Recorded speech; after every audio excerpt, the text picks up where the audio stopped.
तो आज हमारे साथ स्टूडेंट हैं। इनकी सक्सेसफुली सक्सेसफुली रोमानी एमबीबीएस का स्टूडेंट वीजा आया है। इनसे हमारी डिस्कशन रहेगी कि इनकी जर्नी हमारे साथ कैसी रही है और उसके अंदर क्या क्या ऑब्स्टेकल्स आए हैं, और रोमानिया में एमबीबीएस अप्लाई करने से पहले क्या प्रिकॉशंस लेने चाहिए। ये सारी की सारी हमारी जनरल डिस्कशन रहेगी। रोमानिया एमबीबीएस में एज वेल एज बहुत सारी शेंगन कंट्री में हम एमबीबीएस के लिए नंबर ऑफ स्टूडेंट्स को भेजते हैं। अगर आपने यूरोप की कुछ स्पेसिफिक कंट्री में एमबीबीएस करनी है तो आप हमें भी संपर्क कर सकते हैं। Even MBBS in Europe, MBBS in Romania, इनकी हमारी दो डेडिकेटेड प्ले लिस्टें हैं। उन दोनों प्ले लिस्टों का लिंक मैंने अपने डिस्क्रिप्शन बॉक्स में लगा दिया है। वहां जाकर आप हमारी नंबर ऑफ वीडियो वॉच करें, उसके बाद डिसीजन लें कि आपने जो अपना केस है एमबीबीएस का कौन से कंसल्टेंट के थ्रू प्रोसेस करना है। तो सबसे पहले भाईजान मैं आपका स्वागत करता हूं अपनी इस यूम मीटिंग में। मेरी तरफ से आपको नमन है, नमस्कार है। Thank you sir. तो सबसे पहले मैं ये पूछूंगा आपसे कि आप रहने वाले कौन सी स्टेट के हैं। सर मैं रहने वाला यूपी का हूँ, उत्तर यूपी, प्रदेश का। यूपी जी के सर। रहने वाले हैं। तो जी यूपी सर। के रहने वाले हैं तो हमें आपने कहाँ से सर्च किया, हमारे बारे में आपको कहाँ से पता चला? मैं तो पंजाब में बैठा हूँ। सर आपके बारे में मुझे अपने फादर के थ्रू पता चला। वो आपका यूट्यूब वीडियोस देखते थे और उसमें उनका आपका जैसे आपके जो स्टेटमेंट्स हैं या जो भी आपका काम है उनको बहुत क्लियर क्रिस्टल लगता था। हम्म। तो उसके अकॉर्डिंग उनको बड़ा प्रेफरेबल लगा, तो इसीलिए आपसे कांटेक्ट कर लिया। ठीक ठीक, तो आपने भी कभी हमारी वीडियोस को देखा है? जी सर, मैंने आपकी कई वीडियोस देखी हैं और उसको मैंने मतलब देख के समझा भी और खुद अप्लाई भी करके देखा है, ठीक है। ताकि खुद एनालाइज हो पाए कि क्या सही है क्या गलत है। गुड गुड, बहुत अच्छा लगा आपसे ये बात करके कि आपने अपने लेवल पर भी एफर्ट्स किए हैं। स्टूडेंट्स को, पेरेंट्स को यही लगता है कि बस एजेंट ही सारा कुछ करवा कर देंगे। अगर आप एक एक्टिव स्टूडेंट हैं तो आप अपना जो केस है अपने लेवल पर भी अप्लाई कर सकते हैं। थोड़ी बहुत ही शॉर्टकमिंग्स होती हैं तो उस टाइम आप हमारी भी कंसल्टेंसी ले सकते हैं। दिस इज अगेन डिपेंड कि कौन सी कंट्री में आप अपना जो केस है अप्लाई करने के लिए जा रहे हैं। तो एक चीज और पूछूंगा आपसे, क्या आप हमारे पास फिजिकली कितना टाइम, कितनी बारी विजिट किया हुआ हमारे ऑफिस में, दिल्ली वाले में, फिजिकली? सर फिजिकली मैंने वैसे एक ही बार किया था, जहाँ तक मुझे पता है। ठीक है। इसके बाद तो मेरे हिसाब से फिर मिले नहीं हम लोग। तो आप एक बार फिजिकली विजिट किया, कब किया वो आपने फिजिकली विजिट, कोई आइडिया हो? सर ये physically visit I think so last month ही मैंने किया था, बस लास्ट, वीज़ा, हाँ वीज़ा अप्लाई करने से पहले। पहले किया। तो तो जी सर। आपको हमारे साथ जुड़े हुए कितना टाइम हो चुका है? सर आपके साथ जुड़े हुए तो मतलब काफ़ी टाइम हो गया, क्योंकि वैसे तो कांटेक्ट आपसे वैसे तो पिछले साल से किया जा रहा था, लेकिन क्योंकि पिछले साल थोड़ा लेट हो गया था, तो इसीलिए इस साल से फरवरी से स्टार्टिंग से ही हम लोग मतलब प्रोसेस में लग गए थे तो आपके साथ। आपको मालूम है, आप पिछले साल से हमारे साथ लगे हुए हैं। आप जब हमारे जी साथ सर। लगे थे आपने कोई पैसा भी भेजा होगा आपके पिताजी ने हमें। जी सर। जी सर, आपको कितने भेजे थे। कितने के पैसे हमें ट्रांसफर किए होंगे उन्होंने, तो आइडिया कुछ आपको? सर आपकी जैसे मतलब एग्जैक्टली अमाउंट में तो नहीं पता, बट जो आपकी सबमिशन फीस होती है लेने के टाइम, वही उसमें लगता है आपका। तो ऐसे है कि अलग से कोई। हाँ, मैं बताता हूँ। आपके पिताजी ने मुझे संपर्क किया था, आई जी थिंक सर। 1 साल या 8-9 महीने पहले। ना उन्होंने कभी हमें मिले हैं, ना कभी हमारे ऑफिस दिल्ली में विजिट किया है, ना हमारे कभी जलंधर ऑफिस में आए हैं। वहीं से ही उन्होंने पैसे डलवा दिए। कहीं फॉरेन में जॉब कर रहे हैं आपके पिताजी, तो कहते कि जी हमने सर। काम प्रोसेस करना है। तो लेकिन आपके पिताजी ने मुझे केस देने से पहले कुछ चीजें कही थी। वो, जी सर। पता नहीं आपको आइडिया है या नहीं है, क्या आपने जो अपना रोमानिया का केस पिछले साल किसी अनदर कंसल्टेंट के थ्रू भी प्रोसेस किया था? जी सर, दो तीन कंसल्टेंट थे जो जिनसे हम लोग बात किए थे, प्रोसेस करवाए थे, बट वो लोग उतने क्लियर उनका मैसेज में उनका नहीं था। तो हम्म इसीलिए बहुत प्रॉब्लम्स फेस करनी पड़ी हम लोग को। हम्म हम्म तो हम्म खैर मतलब यही सारी चीज़ें थी उसमें, कि उनका पूरा प्रॉपर अंडरस्टैंडिंग नहीं था, पूरा तरीके से उनका समझाना, बहुत हम्म सारे इसमें प्रॉब्लम्स भी थे, तो हम्म। यही सब था, तो मैसेज में क्लैरिटी नहीं थी। देखिए, इनके पिताजी ने जब मुझे संपर्क किया कि उन्होंने कहा कि हमने पीछे भी अपना टाइम वेस्ट किया, 1 साल किसी कंसल्टेंट को दिया था, उसके उसको डॉक्यूमेंट प्रिपेयर करने नहीं आए कि कौन से डॉक्यूमेंट हमें चाहिए at the time of admission. उस टाइम भी पैसे भी वेस्ट किए, टाइम भी वेस्ट किया इन्होंने। तो ये देख सकते हैं जिन लोगों को एटलीस्ट इसके बारे में अवेयरनेस नहीं है, रोमानिया एडमिशन्स के लिए कौन से इंपॉर्टेंट डॉक्यूमेंट हैं, कौन से डॉक्यूमेंटों को ट्रांसलेट करते हैं, कौन सी यूनिवर्सिटी में किस लेवल से अप्लाई करना है, तो उसमें इन्होंने डॉक्यूमेंटों के ऊपर भी पैसे लगाए, टाइम भी वेस्ट किया। मुझे जब संपर्क किया इन्होंने, उस time maximum portal last year close हो चुके थे। मैंने इनको बताया कि अभी हमारे पास कोई ऑप्शन नहीं है, नेक्स्ट ईयर अगर आप डालना चाहते हैं तो हम आपकी हेल्प कर सकते हैं, लेकिन नेक्स्ट ईयर भी जब इनिशियली पोर्टल ओपन होते हैं सब यूनिवर्सिटीज के, उसी टाइम आपको हमसे कांटेक्ट करना पड़ेगा, क्योंकि आपके केस में कुछ ड्रॉबैक्स भी हैं, कुछ प्रॉब्लम्स भी हैं, ताही आपके बच्चे का एडमिशन आ पाएगा। तो इनके पिताजी ने कहा कि ठीक है, हम आपको आज से ही एंगेज करते हैं। इन्होंने हमें एंगेज किया। अपनी जो फीस होती है 15,000 रुपये आप लेते हैं पहले एडवांस में। देखो एमबीबीएस कितनी बड़ी डिग्री है, सिर्फ 15,000 में यूरोप जैसी कंट्री, रोमानिया जैसी कंट्री में हमने प्रोसेस किया और 1 साल सर्विस दी है। जब एडमिशन आया उसके बाद इनके बच्चे ने हमें कांटेक्ट किया, जो अभी हमारे साथ जूम मीटिंग में है। उस टाइम 15,000 रुपये आई थिंक सो और लिया इनसे हमने एडमिशन के बाद, 30,000 एडवांस, वो भी एडमिशन आने के बाद। तो उसका वीजा अप्लाई करना था, तब हमने 15,000 और लेते हैं, बाकी फीस जब वीजा आ जाता है that time we are taking. ऐसे ही हुआ है बेटा। जी सर, जी सर। हाँ, तो मिले नहीं हमें कभी। और आप हमारे दिल्ली ऑफिस में गए कब सर? सर, वही जैसे मैंने आपको बताया था कि मैं पिछले ही महीने मतलब आपके ऑफिस में मैंने विजिट किया था, हम्म। तो उसमें तो हमारे उनसे। दिल्ली ऑफिस में गए होंगे, तो वहां पे क्या फीलिंग्स लगी? कितने लोग काम करते हैं हमारे ऑफिस में दिल्ली में?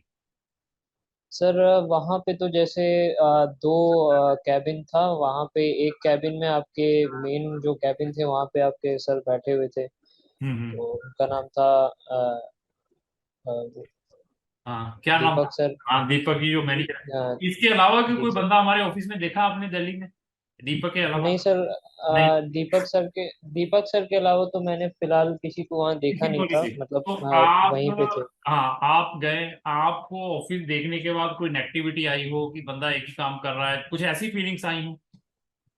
नहीं सर, मुझे वहाँ से बहुत मतलब पॉजिटिव वो फीडबैक मिला, और मुझे कोई ऐसा नेगेटिविटी या कुछ ड्रॉबैक्स मुझे देखने को तो अब तक नहीं मिला है, क्योंकि तो मेरा तो कुछ लोगों का सही क्या था। कहना है कि बड़े बड़े ऑफिस हों, अच्छी अच्छी लड़कियां बैठाई हों, और बढ़िया से लोग काम करने वाले हों, ऐसे कर रहे हो वैसे। हमारे सिंपल से ऑफिस है, वहां पर आपको अच्छा एक या अच्छा। दो से लोग ज्यादा नहीं मिलेंगे। और हमारा मैक्सिमम जो प्रोसेसिंग है हमारे हेड ऑफिस जहां पर मैं बैठता हूँ वहां से होती है। वो ऑफिस स्टूडेंट्स के साथ और पेरेंट्स के साथ कोऑर्डिनेट करते हैं, कैसे डॉक्यूमेंट बनवाने हैं। जब वो डॉक्यूमेंट प्रिपेयर, उनको प्रिंट निकाल के बच्चों को देते हैं, उनको अम्बेसीज की डायरेक्शंस के बारे में बताते हैं।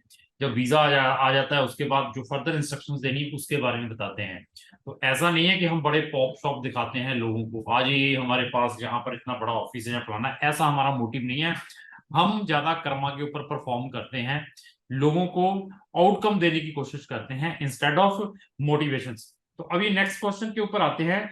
आपने 12th कौन से साल में पास आउट की है? सर, मैंने 12th 2022 में पास आउट किया था, उसमें पिछले आपके साल। आपके कितने परसेंटेज हैं? सर, उसमें मेरे आई थिंक सो 67% थे उस टाइम पे। बायो में कितने नंबर हैं आपके? किसमें सर? आपके बायो में, सिर्फ मैं पूछूंगा 12th में बायोलॉजी में। बायो में सर, मतलब अभी फिलहाल तो नहीं याद आ रहा है, लेकिन आई थिंक सो बायो में थोड़े शायद थोड़े कम थे उसमें, ओवरऑल आप, सब्जेक्ट में। ओवरऑल 67 था आपका। जी सर, जी सर। तो ये देखिए कि 67 वाले बच्चे का भी बेस्ट यूनिवर्सिटी से एडमिशन आया है वहां से।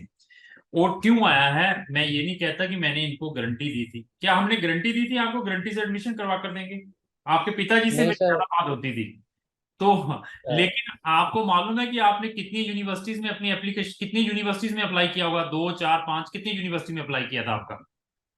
सर वैसे तो निकाल के सर ऐसे मतलब 2-3 यूनिवर्सिटीज में ऑल इन ऑल कर दिया था हम लोग ने अप्लाई, हाँ हाँ। लेकिन तो उनमें से लेकिन लगा एक नहीं। मैं इनका मुझे मालूम है तीन या चार यूनिवर्सिटी में अप्लाई किया है। इसके फादर साहब कह रहे हैं कि मैक्सिमम में करें अगर आपको सफिशिएंट रिस्क लगता है।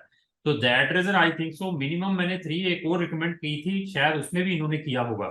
तो चार यूनिवर्सिटीज में अप्लाई किया था इनका। और 67 वाले का भी एडमिशन आया है। समटाइम्स जिन बच्चों ने हमें लेट संपर्क किया, लेट मीन्स ये है कि पोर्टल खुल गए, फर्स्ट राउंड क्लोज हो गया, सेकंड राउंड में डाला, सेकंड राउंड में और बहुत सारे बच्चे डाल देते हैं क्योंकि नीट का रिजल्ट डिक्लेयर हो जाता है यहाँ से। तो जब बच्चों को सीट नहीं मिलती और हबड़ा तबड़ी करते हैं। तो उसमें ऐसे बच्चे भी है हमारे पास जिसके 80% थे, उनको एडमिशन नहीं मिला। तो अगर आपने अच्छी कंट्री में एमबीबीएस करनी है, मैं पब्लिक को और स्टूडेंट्स को बताता हूँ, तो एटलीस्ट 6 to 12 मंथ प्रिपरेशन आपकी चाहिए अगर आपने अच्छी कंट्री से एमबीबीएस करनी है। अगर आपने करनी छोटी छोटी कंट्री में है, नीट के रिजल्ट के बाद आपने सोचना है कि मैंने फॉरेन जाना, तो फिर रशियन कंट्री ही मिल पाएंगी एमबीबीएस के लिए, जहां उनको एक साल और वेट करना पड़ेगा। कनाडा में जाना है, सॉरी, यूके में एमबीबीएस करने के लिए जाना है 40 लाख रुपया पर ईयर और एक साल पहले यूकेट बीमेट के साथ।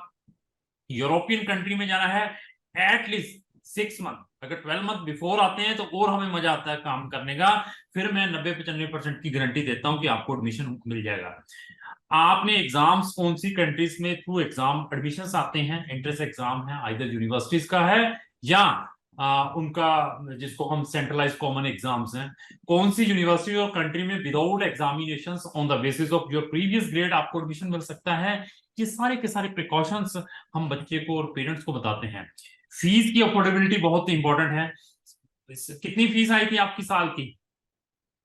सर साल की तो आई थिंक सो 7500 मतलब ऐसे है कुछ हाँ, ऑलमोस्ट पर। 77,500 यूरो की फीस देकर बच्चा जा रहा है। 6,000 वाली यूनिवर्सिटीज में भी बच्चों की एडमिशन आए हैं, लेकिन क्रीम प्रोफाइल जिनके 85-90 उनके, और एक साल जुड़े हुए हो चुका है इनको। इस साल हमारे 18 एडमिशन, 18 एडमिशन, मैं बार बार बता रहा हूँ, 18 ऐसी सक्सेस स्टोरीज आएंगी। दो सक्सेस स्टोरीज मैंने ऑलरेडी डाल दी हुई है, this is a third one. सबका आप हमारा डिस्कशन चेक करें, डिसीजन उसके बाद लें कि रोमानिया में किसकी कंपिटेंसी है। Not in Romania, another countries में भी हमारी ऐसी ही वीडियोस हैं जिसमें हम फैक्ट बताने की कोशिश करते हैं, इंस्टेड ऑफ बस मनी आ गई जी एमबीबीएस के लिए डॉक्टर को भेजना है। That is not we are giving the importance. पैसा जरूर लेते हैं, ऐसा नहीं, हमारी फीस भी है। हमारी फीस कब है? जब बच्चे का एडमिशन, वीजा बच्चे के हाथ में आ जाता है, thereafter we are taking our fees और प्रॉपर गाइड करते हैं। इवन जिन बच्चों को इस साल एडमिशन नहीं मिले, मेरे पास दो या तीन बच्चे ऐसे हैं, उनका नेक्स्ट ईयर भी प्रोसेस करेंगे। उनके पेरेंट के पास अगर पेशेंस हैं, हाँ, वो कहते हैं कि हम वेट कर सकते हैं विदाउट टेकिंग एनी फीस, क्योंकि उन्होंने हमें 15,000 रुपया दिया था। नेक्स्ट ईयर भी उनका totally free of cost on immigration apply करेगी अगर पेशेंस हैं। इवन उनके पेरेंट्स को मैंने अनदर कंट्रीज के भी ऑप्शंस दे दिए हैं कि आप यहाँ यहाँ पर भी अप्लाई करें। अगर आप स्पेसिफिक हैं कि मैंने इसी स्पेसिफिक यूनिवर्सिटी में जाना है, इसे स्पेसिफिक लोकेशन में जाना है, देन मैं कहूंगा कि आप 80% वाले हैं, 85 वाले हैं, 90% वाले हैं, मैं आपको उसी स्पेसिफिक यूनिवर्सिटी में भेजूंगा। अगर आपके परसेंटेज 70-75 है, उससे कम है, तो मैं आपको स्पेसिफिक चीजें प्रोवाइड नहीं कर पाऊंगा। तो अभी अनदर चीजों के ऊपर आते हैं।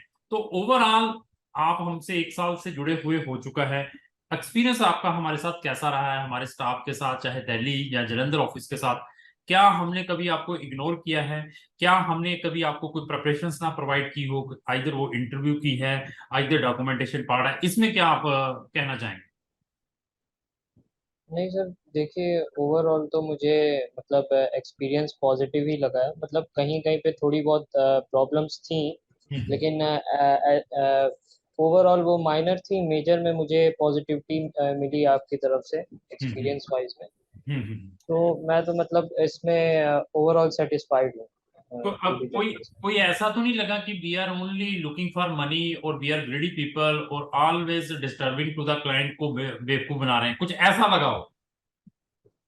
नहीं सर, ऐसा तो मुझे कभी फीलिंग नहीं आई अंदर से। हम्म। मतलब मुझे तो पॉइंट टू पॉइंट मतलब आपसे बात मिली और क्लियर तरीके से एकदम कोई पॉलिश वॉलिश नहीं, एकदम ठीक सही ठीक। तरीके से। तो अभी जाने से पहले आपने अपने ईमेल, यूजर नेम, पासवर्ड सारे के सारे अपने जो आपका कंसर्न डीलिंग है ना उससे लेने हैं। क्या चीजें पता चल गई? ईमेल, पासवर्ड और जो जो भी अकाउंट। आपकी प्रॉपर्टी है, जो जिसके थ्रू हम आपका सारा का सारा काम करवा रहे हैं, दैट इज योर प्रॉपर्टी। अपने ओरिजिनल डॉक्यूमेंट, अपने पासपोर्ट, साथ में आपने मनी भी कैरी करनी। कितने पैसे साथ में लेकर जाना है? सर शायद $2500 हाँ, करके कुछ ऐसा 2500 था, यूएस डॉलर अकाउंट आपके बैलेंस। पास होने चाहिए। तो ये जी सारी सर। चीजें आपने लेकर चलनी है। आपने अभी एयर जी टिप सर। कब ट्रेवल कर रहे हैं? सर ये नेक्स्ट वीक तक मैं मतलब निकल जाऊंगा। ठीक है। तो आप अपनी टिकट टुकट बनाएं, सारी की टिकट टुकट भी हम यूनिवर्सिटी को इन्फॉर्म करें। अकोमोडेशन ऑलरेडी आपकी वहां पर अरेंज कर दी गई है। यस सर, अभी एक बिल्डिंग का है, उसमें मेरे पास है, एक ब्लॉक है वहाँ पे, तो उसमें है मेरा ठीक ठीक। ऑलरेडी तो जब अकोमोडेटेड। आप अम्बेसी में गए थे, अम्बेसी ने आपकी कोई इंटरव्यू ली थी? नहीं सर, एम्बेसी में तो इंटरव्यू नहीं लिया गया था सर।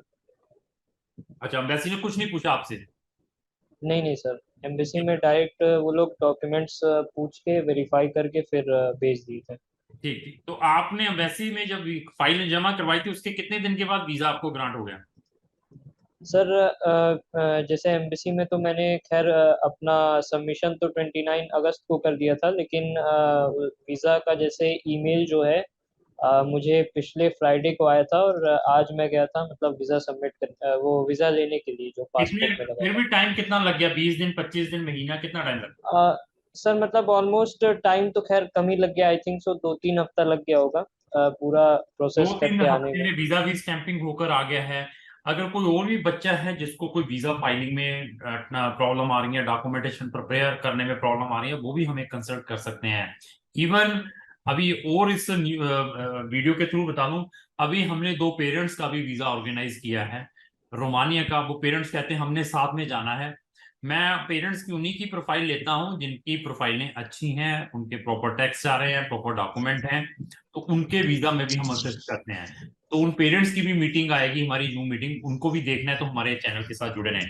तो ओवरऑल क्राउन इमिग्रेशन के बारे में क्या कहना चाहेंगे? सर क्राउन इमिग्रेशन के बारे में सर यही कहना चाहेंगे कि सर मतलब आप लोग का जो भी आउटलुक होता है वो मतलब एक क्लियर सेंस में होता है, और कोई इसमें घिसी पिटी बात नहीं होती है, या फिर ठीक कोई चीज़ दबी नहीं होती है। ठीक ठीक ठीक। सारी मतलब चीज़ें क्लियर होती हैं। जो कहते जी हैं सर। वीडियोस में वही करते हैं। जी सर। जी सर। ठीक है, और चलो। सर मतलब एक एक एक चीज़ ये भी है कि सर मतलब आपके थ्रू तो ठीक है, मतलब इंफॉर्मेशन लेना चाहिए, बट अपना भी जैसे एनालिसिस कर लेना चाहिए, हाँ, तो तभी मतलब वो इम्पैक्टफुल रहता है। बच्चे को अपने लेवल पर भी क्रॉस चेक करना चाहिए कि कहाँ कहाँ पर क्या क्या है, जो वीडियो वाला बता रहा है वही सिचुएशंस है या नहीं है। तो आपके जी पिताजी सर। चाह रहे थे कि आपको वहां पर भी कोई सर्विस मिले, रोमानिया के अंदर जब वो जाना है, आपने ट्रेवल करना है। तो मैंने जी बताया था सर। कि वहां पर कोई भी बच्चा फ्री नहीं है। मेरे पुराने बच्चे गए हुए हैं, अगर वो किसी को कहते हैं तो वो अपना 200 यूरो लेगा जरूर। एयरपोर्ट पर पिकअप का सारा कुछ आपका आगे फर्दर जो असिस्ट करना वो करके देगा। तो ऐसा है कि जी किसी सर। बच्चे को वहां पर भी कोई सर्विस की रिक्वायरमेंट है, दैट इज पेड सर्विस है, लेकिन बहुत नॉमिनल चार्जेस पे। उसमें मेरा कुछ भी लेना देना नहीं है। आपने वहां पर बच्चे को ही पे करने हैं। तो वो बच्चा ऑलरेडी उसी यूनिवर्सिटी का स्टूडेंट होगा, जो आपको फर्दर भी गाइड कर सकता है। लेकिन सारे प्रिकॉशंस लेकर चलना है आपने, जब भी आपने फॉरेन कंट्री में जाना है। मेरी रिस्पॉन्सिबिलिटी है एडमिशन की और वीजा तक की। अभी पढ़ना बेटा अपने आपको खुद पढ़ना पड़ेगा। वहां पर क्या ऑब्स्टेकल्स हैं वो सारी की सारी स्टूडेंट को खुद फेस करनी पड़ती है। Thank you. जी सर। धन्यवाद।